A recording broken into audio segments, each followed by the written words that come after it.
안타깝게도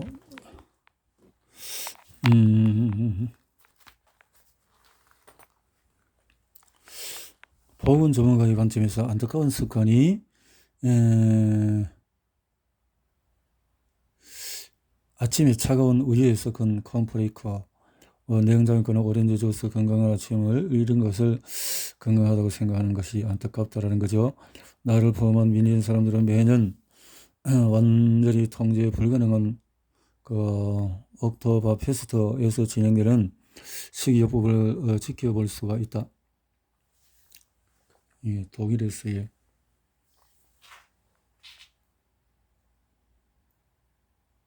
옥토버 페스트는 어떤 것인가 모르겠네요.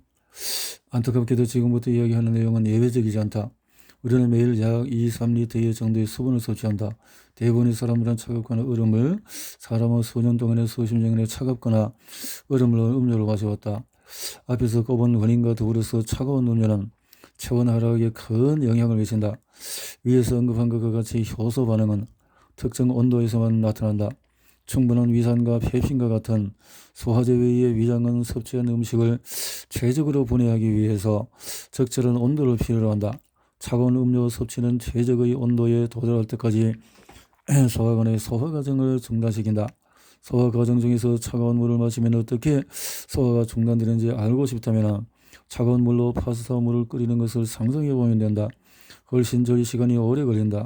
마찬가지로 계속해서 소화 과정을 방해하는 차가운 적에서는 놀라운 힘을 통한 치유는 전 세계 많은 식이요법 전문가들이 추천하는 식재료와 식습관 가이드라인이 있음에도 불구하고 음식과 음료의 섭취는 대중적인 습관에서 거의 고려되지 않고 있다. 바로 우리가 섭취한 모든 음식이 제대로 소화되기 위해서는 체온이 이상적인 온도가 되어야 한다. 그래서 온도를 약 28도를 높이기 위해서 더 많은 에너지가 필요하다. 0.5리터 음료에 온도를 27도를 올리는 것은 쉽지 않은 일이다. 우리 신체는 온수기 또는 난로 없이 음료를 가열해야 한다. 추가 열 에너지를 우리 신체 장기 내에서 얻어야 하기 때문에 이를 위해서는 충분한 체열이 필요하다. 미국에서는 식당에 가면 모든 종업원이 얼음물을 가져다 준다. 이런 식사 전 이 이상한 행동에 동참한다면 물 한 잔을 1도씨에서 37도로 데우기 위해서 엄청난 노력을 해야 한다. 물 한 잔을 냉장고에서 꺼내서 손으로 37도까지 따뜻하게 만들려면 이것이 얼마나 더디고 손에서 얼마나 많은 열이 빼앗기는지 쉽게 알 수가 있다. 이런 실험은 위장에서 어떤 일이 벌어지는지 알려준다. 이 차가운 음료가 위에서 얼마나 많은 열을 빼앗아가고 이로 인해서 다른 장기, 장, 폐, 심장, 췌장, 간에서도 열이 빼앗기는지를 알 수 있게 된다. 0.5리터 음료를 따뜻하게 만들기 위해서 차가워진 손은 위장 주변의 장기와 같다. 장기들은 적절한 적동 온도에서 가장 효과적이다. 얼음물을 마시자마자 바로 천식이 악화되기 때문에 천식 환자들은 이 현상이 익숙할 것이다. 많은 천식 환자들이 고통을 직접 경험했기 때문에 더 이상 차가운 음료를 마시지 않는 것이 도움이 된다는 거죠. 따라서 항상 삶에 대해서 편안하고 밝은 태도를 유지하면서 두려움, 걱정, 원망, 의심, 복선, 스트레스를 멀리하는 것이 중요하다. 편안한 상태에서의 세포는 신체가 따뜻할 때와 비슷해서 보다 쉽게 영양분을 흡수하고 신진대사 독성을 배출할 수 있도록 열리게 된다. 스트레스의 감소는 최적화된 신체의 열과 충분한 산소 및 영양분과 더불어서 우리가 반드시 실천해야 할 구명조치 가운데 하나이다. 하지만 스트레스 감소는 동전의 한쪽 면에 불과해서 그 자체만으로 이 탐닉의 독, 우리 체온을 낮추는 또 다른 범주가 있다. 바로 우리가 매일 소비하는 일반적인 탐닉의 독이다. 이름에서 알 수 있듯이 확실한 독성이 있는 물질의 소비는 탐닉의 쾌락을 제공한다. 첫 번째는 흡연이다. 흡연 방법은 담배, 시가 등등등등 이렇게 엄마의 첫 대안으로 빠는 구강 만족 외에 흡연의 짜릿함은 들이마시는 독성 물질에 있다. 연기 또는 전기에 있는 니코틴이 혈관을 수축시키고 혈관의 순환을 저하시킨다. 니코틴 함유 냄새를 포기함으로써 이런 독성을 피할 수 있다고 생각하는 전자담배 흡연자들은 다시 한번 생각해 봐야 한다. 앞으로 이런 담배가 이번에는 장기적인 손상에 대해서 알게 될 것이다. 전자담배가 맹렬하게 시장에서 입지를 구출하고 있으며 흡입한 전기에는 유익하지도 않고 건강한 대안도 아니다. 화학 화합물이 체내에서 유해한 반응을 일으킨다. 이 역시 문제를 문제로 해결하려는 사례이다. 술을 포함해서 다른 약도 체온 조절에 영향을 미치고 소비하는 양과 빈도에 따라서 저체온증에 기여하거나 이로 인해서 저체온증이 발생할 수도 있다. 술은 체내에서 반대 효과를 가져올 수도 있다. 적당히 마시면 몸이 따뜻해지고 혈관이 확장되어서 따뜻해지는 효과를 느낄 수 있다. 그렇지만 과음할 경우에는 심각한 열 손실로 인해서 냉각 효과가 나타난다. 3 이상 차가운 음식과 음료는 우리 몸에 좋고 유익한 음식에 대한 많은 오해가 있다. 건강에 그래서 발암약품 복용에 대한 재고는 서두에서 말했듯이 의사가 처방하는 약품 중에 다수가 체온을 낮추는 데 일조한다. 불행히도 의학계에서는 이런 부분을 감지하지 않기 때문에患者가 의사와 이런 효과에 대해서 논할 기회가 없다. 몸이 낫고 싶다면 단순히 약 제품의 긍정적인 효과와 부정적인 효과를 함께 받아들이는 수밖에 없다는 논리로 의사들이 약 제품의 효용성이나 기타 설명을 제공할 때 언급하는 부분이다. 약 제품의 잠재적인 부작용은 나열되는 두통, 어지러움, 시력 손상, 경련, 설사, 변비, 운동 불능, 우울증과 비교하면 추위를 느끼거나 손발이 차다는 증상은 아무것도 아닌 것처럼 느껴질 수 있다. 하지만 속지 말아야 한다. 우리의 체온을 영구적으로 낮추는 약품의 경우에 우리의 건강에 심각한 해를 끼칠 수가 있다. 우리가 흔히 알고 있는 현대약품의 시초는 통상적으로 고열을 동반하던 전염병을 퇴치하기 위한 수단이었다. 이는 여전히 현대약 제품의 시작점이자 정당성을 뒷받침하는 근거로 활용되고 있는데 실제로 특정 질병에 대항해서 생명을 살리는 역할을 하기 때문이다. 고열을 해소하는 것을 목표로 하지만은 이를 영구적으로 복용하게 되면은 장기가 약해지고 에너지와 온기가 소실되면서 앞서 언급한 저체온증과 관련돼서 질병의 원인이 되며 만성 질환을 유발하고 악화시킬 수 있기 때문에 바람직한 방향과는 거리가 멀다고 할 수 있다. 따라서 장기적으로 약품 복용을 삼가는 것을 근본 원칙으로 삼아야 한다. 특히 우리 체온을 이상적인 37도 열어 낮추는 약품을 장기 복용하는 것은 반드시 잠시 멈추고 생각해보자. 나는 적극적으로 우리 모두가 복용하던 약을 약국에 반납하라고 외치는 것이 아니다. 여기에는 체계적인 접근이 필요하다. 이 분야의 통달한 의료 전문가나 자연요법 실천가 의사를 찾아가서 장기적인 약품 복용에서 벗어날 수 있는 최적의 접근법을 논하기를 권한다. 현재 혈압약, 콜티손, 또 스타틴 및 기타 해열제로 치료되고 있는 질병에 대한 훌륭한 대안은 상당히 많다. 때로는 이러한 약품 복용을 멈추는 것이 훨씬 바람직할 수도 있다.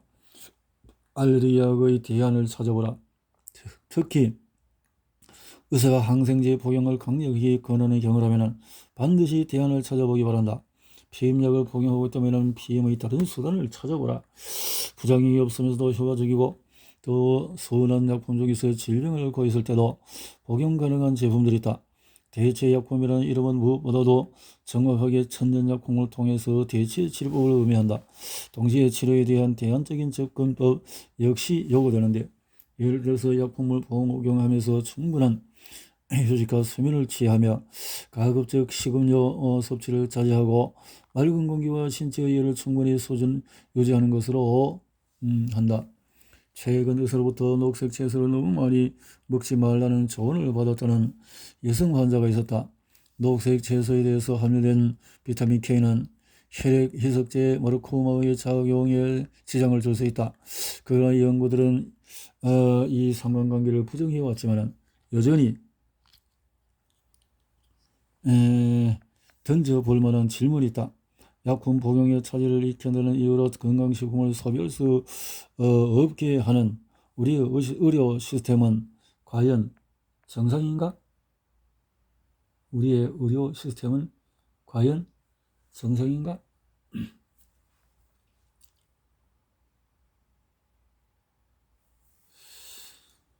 음,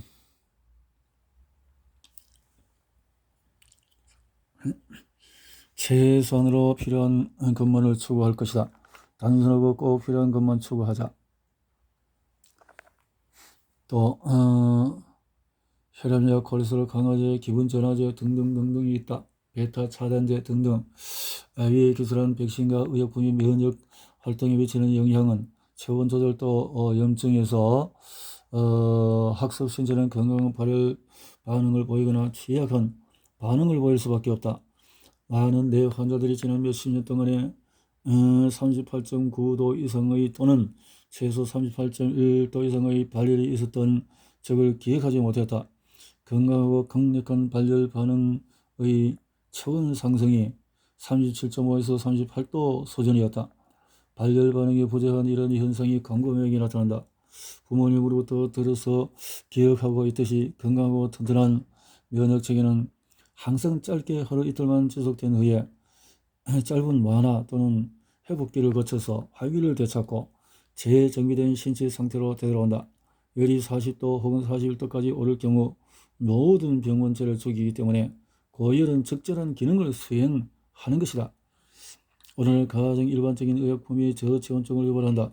설상가성으로 저체온증과 이로 인해서 증상 또는 질병을 애초에 저체온증을 유발한 것과 유사한 다른 의약품으로 치료한다.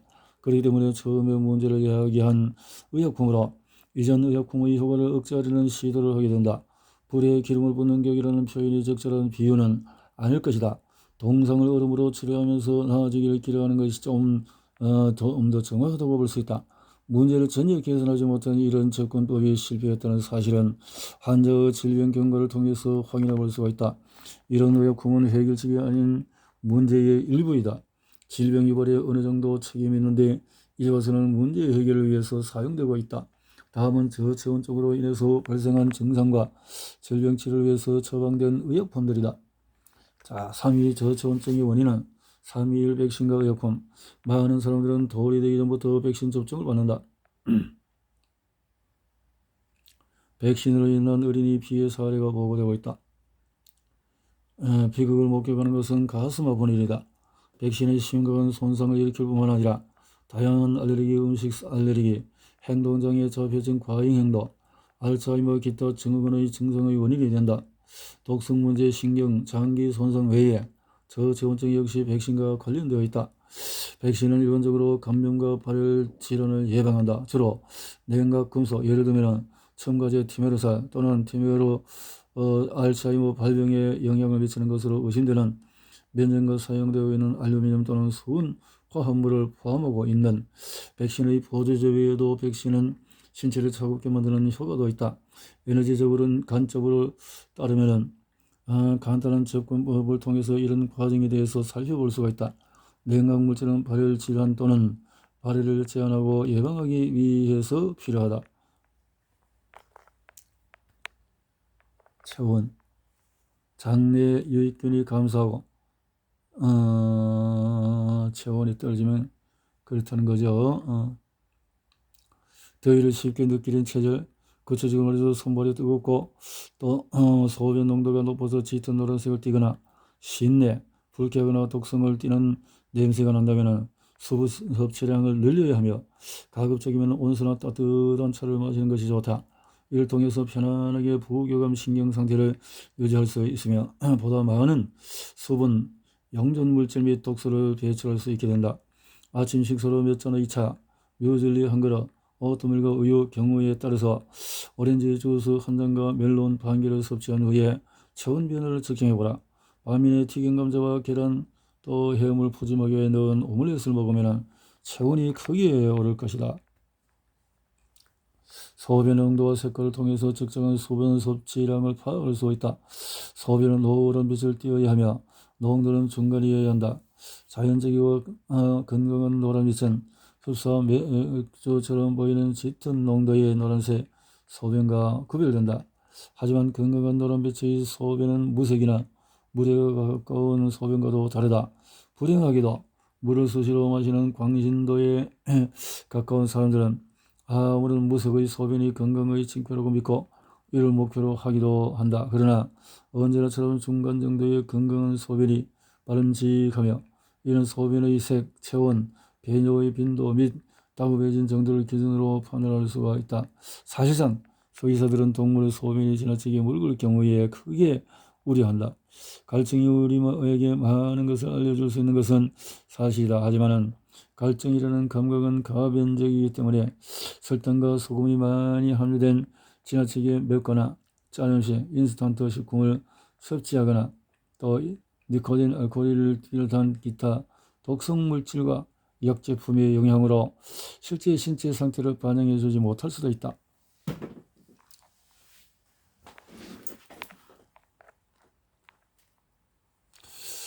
많은 이들이 물의 효능을 광적으로 떠들면서 물을 많이 마실수록 몸에 좋다는 규칙을 내걸고 있는 선진에 매료되어 왔다.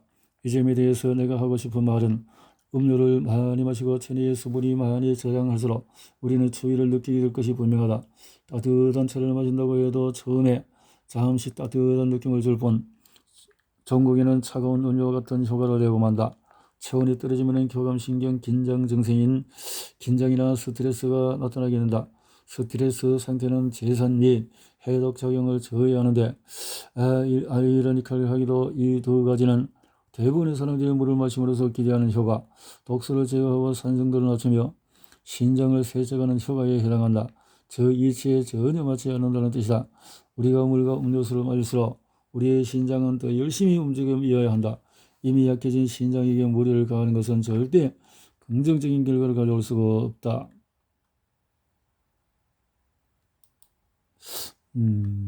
37도시 Ideal Temperature for Optimum Health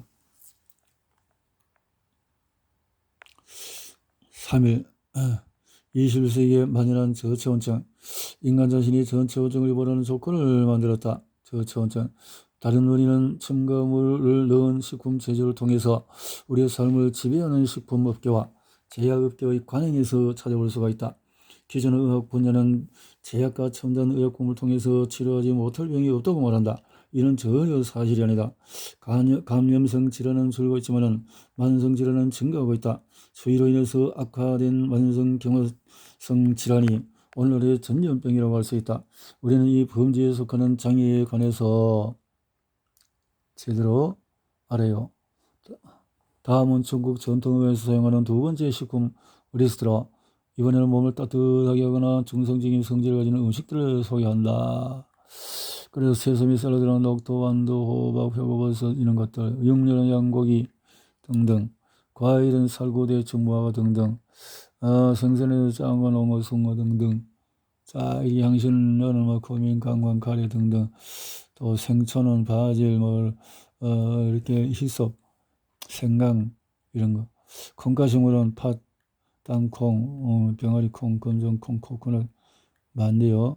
기타는 메이플 시럽, 꽃가루, 계란, 노른자 같은데 엿기름 또 이런 것에서 만들어진다.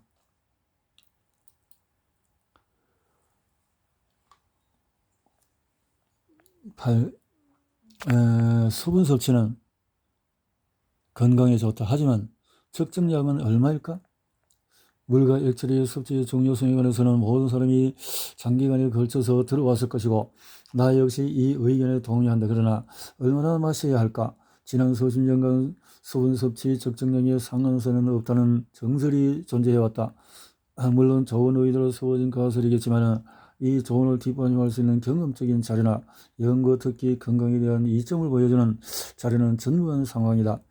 목이 마르지 않아도 마실 수 있는 한 최대한 수분을 섭취하는 것이 건강하다고 말하는 사람도 종종 있을 것이나 일각에서 지적한 것처럼 갈증이라는 증상이 이미 우리가 피해야 할 비상 상황이나 마찬가지다. 분명 우리 가운데는 자신의 몸과 니즈에 너무도 무관심한 나머지 신체의 신호를 무시하는 사람도 있을 것이다. 수분 섭취를 하는 동안에 비로소 자신이 얼마나 목이 말랐는지를 깨닫는 부류로 이런 경우에는 자신이 얼마나 목이 마른 상태인지 확인하기 위해 또 차라든가 기타 음료를 갖기도 한다. 몸이 요구하지 할 때는 먹거나 마시지 말라. 우리의 신체만이 언제 먹고 마실지를 결정하는 유일한 주체가 되어야 한다.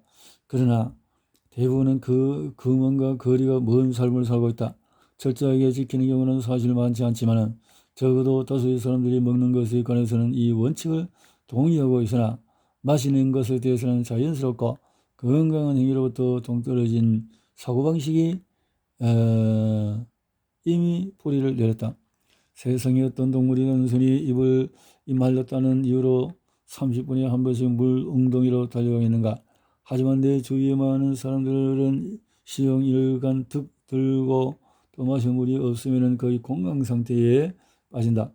개인의 수분 섭취 상태는 습관은 여러 요소에 영향을 받는다. 인간은 각기 다른 체질을 가지고 있는데 따뜻한 양의 체질을 가진 사람은 보다 활동적이고 차원이 높으며 성미가 급한 경향을 보이기 때문에 열이 많은 체질 특성상 수분 소실이 크므로 많은 수분을 섭취할 필요가 있다. 따라서 양인의 경우에 음료를 섭취하고자 하는 욕구가 크며 섭취해야 할 필요도 있다. 반면에 차가운 음의 체질을 가진 사람이라면 수분 섭취에 대한 욕구도 비교적 적고 섭취할 필요도 없다. 따뜻하게 하는 향신료, 그냥 냉장고는 그냥 차갑게 만드는 것들이고, 누군가 아침에 눈을 뜨면 차가운 우유 또 요거트에 뮤즐리를 넣어서 냉장 보관했던 베리와 함께 오렌지 주스 한 잔을 곁들이며 하루를 시작하기도 한다. 하루에 몇 번이나 37도에서 가열되지 않은 식품을 섭취하는가. 이때마다 우리 몸에 비축된 에너지가 온도 변화를 상쇄하기 위해서 소모된다. 건강을 위한 조언은 수년간 이런 습관을 지속한 결과로 만성 저체온증을 겪고 있다면 앞서 언급한 자기 파괴적인 행동을 즉각적으로 멈추기를 강력히 권고하고 싶다. 식습관을 변화시킬 것, 또 특별한 경우 지나치게 더울 때를 제외하고는 차가운 음료를 거절하자. 차가운 몸은 아픈 몸이다. 37도는 자연적인 인체의 온도이다. 체온이 낮아질 경우에 우리 면역계 대사작용 50에서 70%가 감소한다. 손발이 차가운 것뿐만 아니라 만성적으로 추위를 타는 것도 일반적으로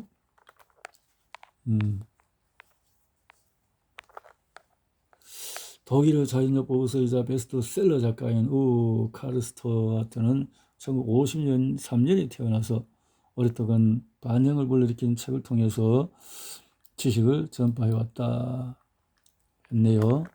그래서 오늘날 세계는 빠르게 변화하고 있지만 우리의 오래된 신체는 여전히 자연의 미중력, 지면과의 접촉, 산소 등 수천 년 존재한 자연적인 현상을 필요로 한다. 인간 존재의 기본 원칙으로 돌아가는 것은 생활 방식에 선택하는 것 이상의 문제다. 우리 행복에 큰 영향을 미친다. 이는 선택의 상황이 아니고 필수이다. 37도.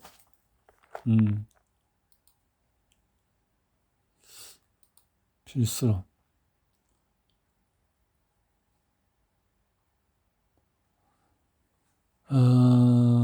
그래서 치료의 목적으로 체온을 올려보자. 1등 올려도 엄청나다 하는 건데요. 저기에서 누구에게 좋은가? 애완동물도 안전하다. 어린이 노인도. 저기에서 매트가 중심체온을 올리는 것은 6에서 12 정도로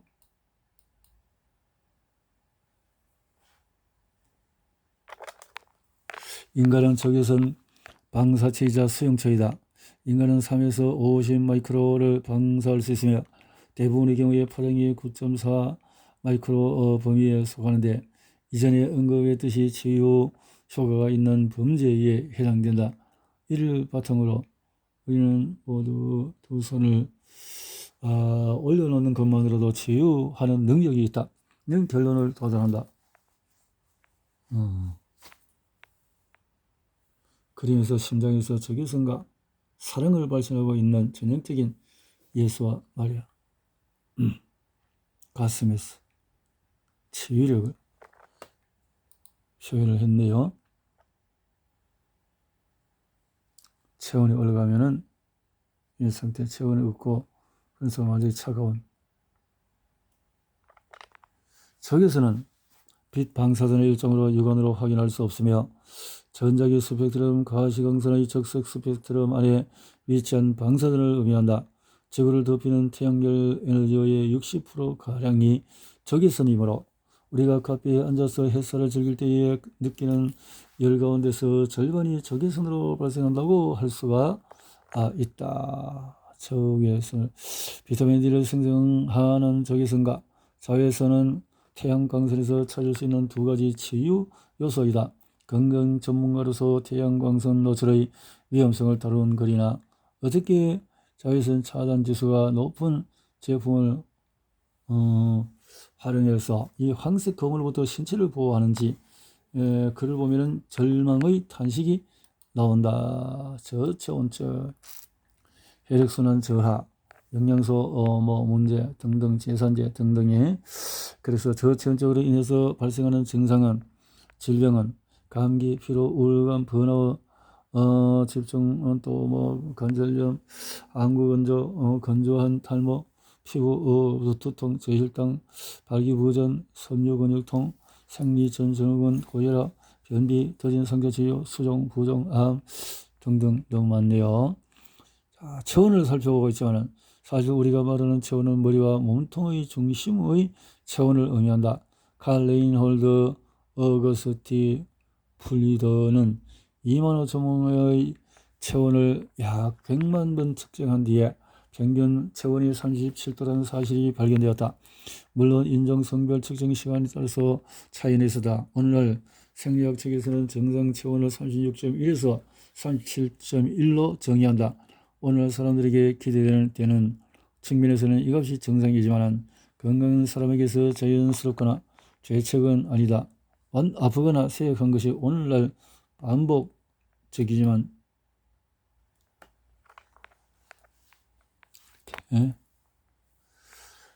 발열은 항상 우리 몸의 학습 과정이다. 열을 내게 하는 것은 우리 몸의 학습 과정이다. 표준값과 표준값의 발열 저체온성의 중요성이다. 냉장고를 처분하자. 먹는 것과 마시는 것, 차가운 음식으로 먹으면 문제가 되겠죠. 스트레스 이런 것들.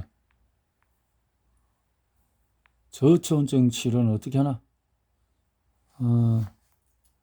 또 물과 혈액순환, 이지워터 어느 모세혈관을 통해서 혈류에 큰 영향을 미치는, 그러니까 전자를 통해서 우리 모세혈관이 이런 얇은 튜브의 좋은 예시이다.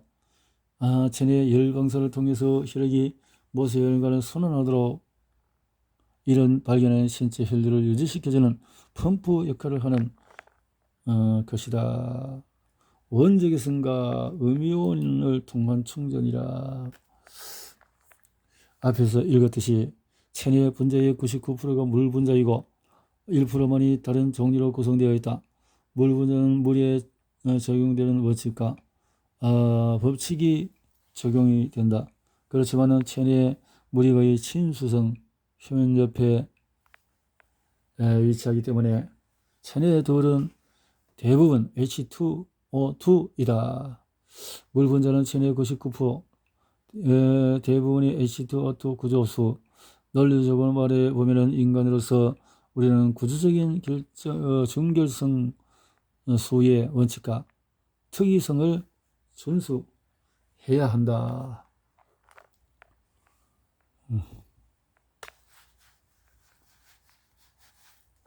대부분 적외선 사우나 등에서 얻는 적외선은 인체에 큰 도움을 줄 수 있다.